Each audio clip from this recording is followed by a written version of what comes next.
Assalamualaikum warahmatullahi wabarakatuh. Selamat malam. Yang terhormat, Malam. Bapak Mursyid, selaku dosen pengampu mata kuliah Metabolisme Komponen Pangan, dan teman-teman sekalian. Puji dan syukur, marilah kita panjatkan kepada Allah Subhanahu wa Ta'ala atas rahmat berupa kesehatan, sehingga kita bisa berkumpul di sini. Tak lupa juga, sholawat serta salam semoga tetap tercurahkan kepada junjungan kita Rasulullah Shallallahu Alaihi Wasallam. Pada hari ini, saya Don Febian selaku moderator yang akan memandu kegiatan diskusi kita, yaitu tentang topik metabolisme vitamin larut air.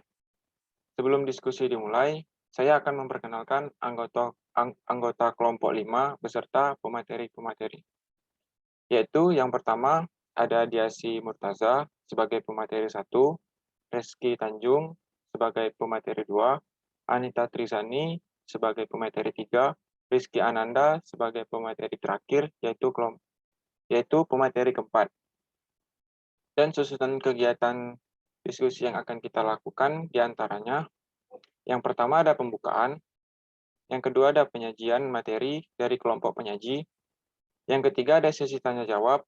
Sesi tanya jawab ini kita persilakan kepada teman-teman yang ingin bertanya di kolom komentar, dan yang terakhir ada penutup. Baiklah, kepada pemateri 1, yaitu Diasi Murtaza, dipersilakan waktu dan tempatnya.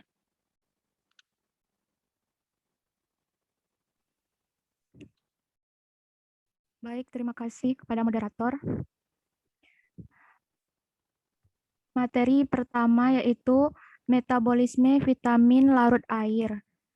Vitamin larut air adalah vitamin yang hanya dapat disimpan dalam jumlah sedikit dan biasanya akan segera hilang bersama aliran makanan. Vitamin larut air dikelompokkan menjadi vitamin C dan vitamin B kompleks. Vitamin B kompleks terdiri dari 8 faktor yang saling berkaitan fungsinya di dalam tubuh dan terdapat di dalam bahan makanan yang hampir sama. Fungsinya terkait dalam proses metabolisme sel hidup, baik pada tumbuh-tumbuhan maupun hewan sebagai koenzim dan kofaktor. Selanjutnya,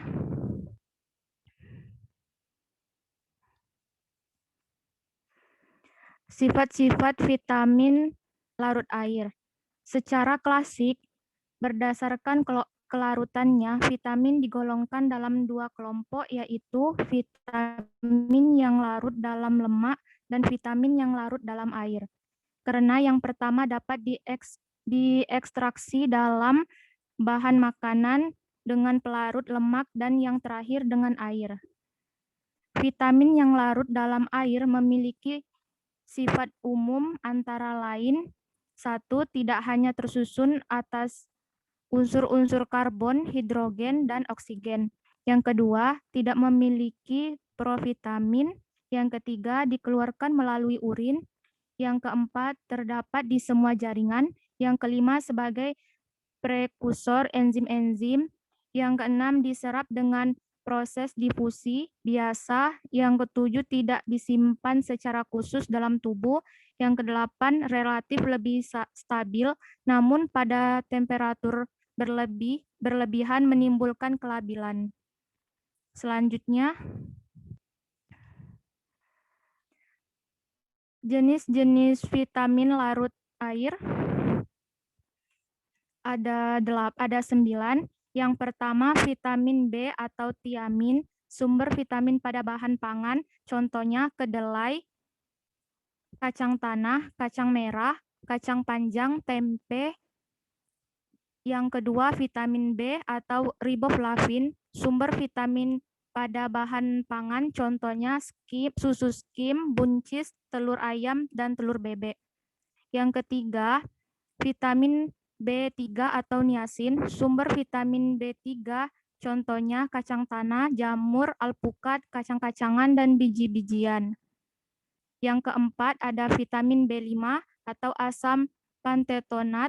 Sumber vitamin B5 ini contohnya kedelai, sukun, kubis, singkong, ubi tinggi, dan kentang.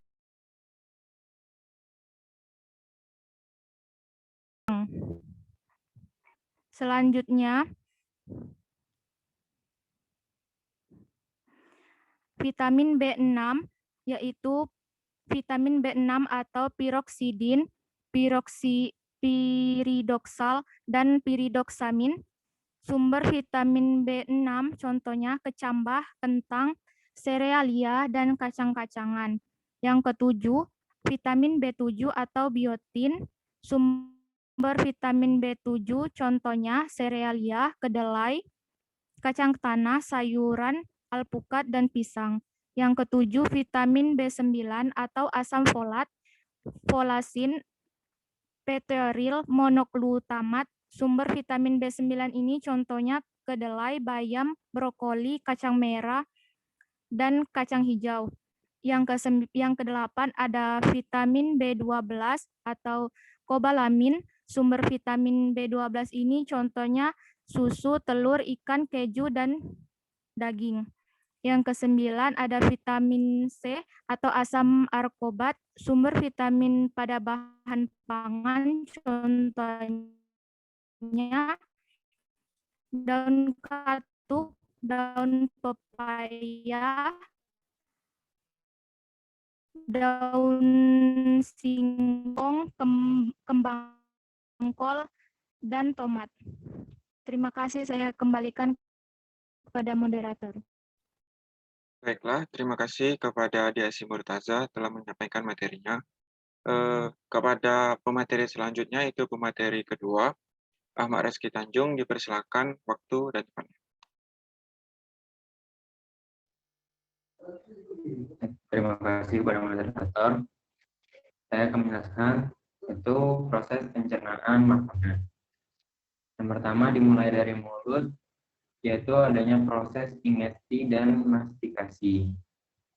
Selanjutnya menuju ke kerongkongan, yaitu ada proses deglutisi, masuk ke dalam lambung, ada proses digesti, selanjutnya diolah ke usus halus, ada proses absorpsi, masuk ke usus besar, proses penyerapan air dan pembentukan feses, kemudian diakhiri di anus, proses defekasi. Next. Proses penyerapan dan metabolisme vitamin larut air. Penyerapan vitamin dipengaruhi oleh struktur kimia dan sifat fisik vitamin. Penyerapan vitamin B dan vitamin C yang larut air tidak tergantung pada lemak. Absorpsi vitamin larut air diserap secara langsung di usus halus dan langsung masuk ke pembuluh darah. Kemampuan optimal penyerapan berkisar antara 90 sampai 100%. Penyerapan vitamin terjadi di usus halus, duodenum, jejunum, dan ileum. Dengan bentuk, lokasi penyerapan, dan efisiensi penyerapan yang berbeda menurut jenis vitamin. Selain itu, defisiensi selenium, konsumsi alkohol yang menyebabkan tingginya kadar etanol, dan celiac flu dapat mempengaruhi penyerapan vitamin. Next.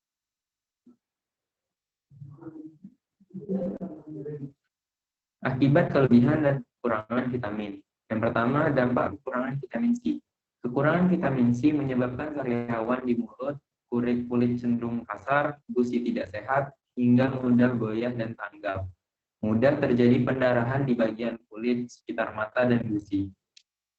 Cepat lelah, otot lemah, luka sukar sembuh, mudah mengalami depresi, gampang terkena anemia dengan gejala-gejala kelebihan sakit kepala dan lekas marah. Kekurangan vitamin C berat menyebabkan penyakit kudisan. Dampak kelebihan vitamin C. Keracunan C terjadi jika terlalu banyak konsumsi suplemen vitamin C berlebihan. Efek keracunan vitamin C tidak akan terjadi jika vitamin C yang dimakan berasal dari makanan, buah-buahan, dan sayuran. Efek dari kelebihan konsumsi suplemen vitamin C overdosis antara lain diare, mual, muntah, mulas, kram perut, sakit kepala, insomnia, dan batu ginjal. Baik, terima kasih. Saya kembalikan kepada moderator. Terima kasih kepada Mariski Tanjung sebagai pemateri 2 yang telah menyampaikan materinya. Selanjutnya, kepada pemateri 3, yaitu Anita Trizani, dipersilakan waktu dan tempatnya. Baiklah, terima kasih kepada moderator. Kekurangan vitamin B pada vitamin B1 atau tiamin mengakibatkan beri-beri yang ditandai dengan gangguan saraf, anemia, dan edema, penumpukan abnormal cairan pada bagian tubuh tertentu. Pada vitamin B2, riboflavin mengakibatkan peradangan pada kulit, dermatitis, bibir pecah-pecah, peradangan pada kerongkongan dan lidah. Pada vitamin B3, niacin mengakibatkan penurunan ukuran dan jumlah sel darah merah, gangguan pencernaan, lesi pada kulit, dan kerusakan hati. Pada vitamin B5, asam pantotenat mengakibatkan kelelahan, mati rasa, kesemutan pada tangan dan kaki.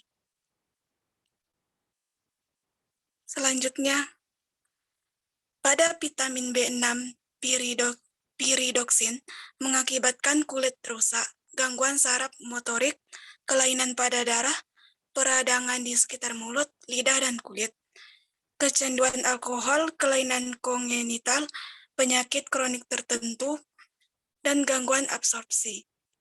Kekurangan vitamin B6 menimbulkan gejala-gejala yang berkaitan dengan gangguan metabolisme protein, seperti lemah, mudah tersinggung, dan suka tidur.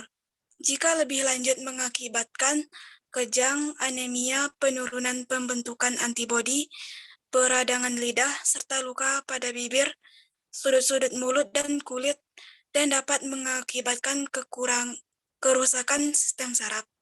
Sedangkan jika kelebihan akan mengakibatkan kesemutan. Pada vitamin B8 biotin mengakibatkan kehilangan nafsu makan, mual, depresi, kelemahan, dan kekelahan. Pada vitamin B9 asam folat mengakibatkan kekurangan darah, kekurangan vitamin B. Gejala lain dari kekurangan folat adalah rasa panas pada jantung, diare, dan sering terkena infeksi karena penekanan pada sistem kekebalan. Hal ini mempengaruhi sistem saraf, menyebabkan depresi, kebingungan mental, kelelahan, dan pingsan. Pada vitamin B12, kobalamin mengakibatkan anemia dan gangguan saraf. Dampak kelebihan vitamin B pada vitamin B1, pemakaian tiamin yang berlebihan normal mempengaruhi sistem saraf. Hal ini karena reaksi hipersensitif yang dapat berpengaruh pada kelelahan, sakit kepala, sifat lekas marah, dan susah tidur. Sistem darah dapat terpengaruh karena denyut nadi menjadi cepat. Vitamin B2 belum diketahui tanda-tanda kelebihan riboflavin. Vitamin B3, niacin dalam jumlah yang besar, dapat menjadi racun pada sistem saraf, lemak darah, dan gula darah. Gejala-gejala seperti muntah, lidah membengkak, dan pingsan dapat terjadi. Hal ini dapat berpengaruh pada fungsi hati dan dapat mengakibatkan tekanan darah rendah. Vitamin B5, gejala kelebihan kadang-kadang menyebabkan diare dan perut kembung. Baiklah, terima kasih. Saya kembalikan kepada moderator. Terima kasih kepada pemateri ketiga, yaitu Anita Trizani. Selanjutnya kepada pemateri keempat, yaitu Rizky Ananda. Dipersilakan waktu dan tempatnya.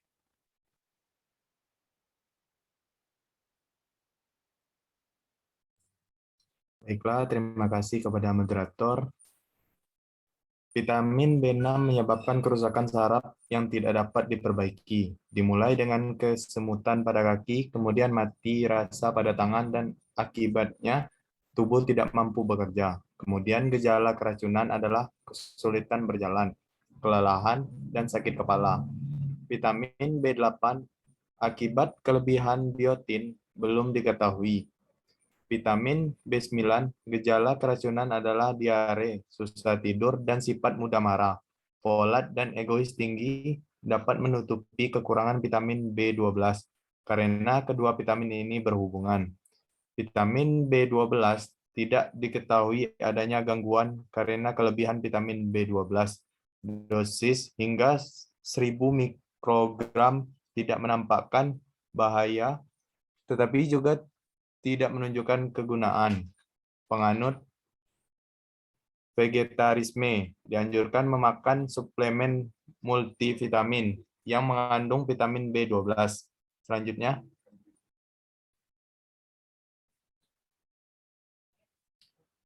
suplementasi dan fortifikasi. Cara penambahan kadar vitamin yang terbuang dan berkurang kadarnya kembali ke kadar normal disebut dengan suplementasi. Fortifikasi adalah penambahan bahan makan sehingga mencapai kadar yang lebih tinggi daripada kadar alamiahnya, atau bahkan menambah pada makanan yang pada keadaan asli yang tidak mengandung vitamin tersebut. Bahkan makanan yang diberi tambahan vitamin tersebut dinamakan bahan makanan pembawa atau bahan makanan pendukung. Selanjutnya, Terima kasih kepada pemateri 4, yaitu Rizky Ananda, telah membacakan materi yang telah dia sampaikan. Berikutnya, di sini saya akan menyampaikan kesimpulan dari apa yang kelompok kami bahas, yaitu vitamin larut air adalah vitamin yang hanya dapat disimpan dalam jumlah sedikit. Biasanya itu akan segera hilang bersamaan dengan aliran makanan. Vitamin ini merupakan nutrien organik yang dibutuhkan dalam jumlah dikit untuk berbagai fungsi biokimiawi dan umumnya tidak disintesis oleh tubuh sehingga harus dipasok dari makanan. Vitamin yang pertama kali ditemukan adalah vitamin A dan B, dan ternyata masing-masing larut dalam air. Kemudian ditemukan lagi vitamin-vitamin yang lain yang juga bersifat larut dalam air. Sifat larut dalam air ini dipakai sebagai dasar klasifikasi vitamin. Vitamin yang larut dalam air seluruhnya diberi simbol anggota B, kompleks, atau kecuali dari vitamin C. Vitamin yang larut dalam air tidak pernah dalam keadaan tokosisitas di dalam tubuh karena kelebihan vitamin ini akan dikeluarkan melalui urin. Sekianlah presentasi dari kelompok kami. Apabila ada kekurangan, kami mohon maaf, dan jika ada kelebihan, itu hanya milik Allah semata. Kami akhiri. Assalamualaikum warahmatullahi wabarakatuh.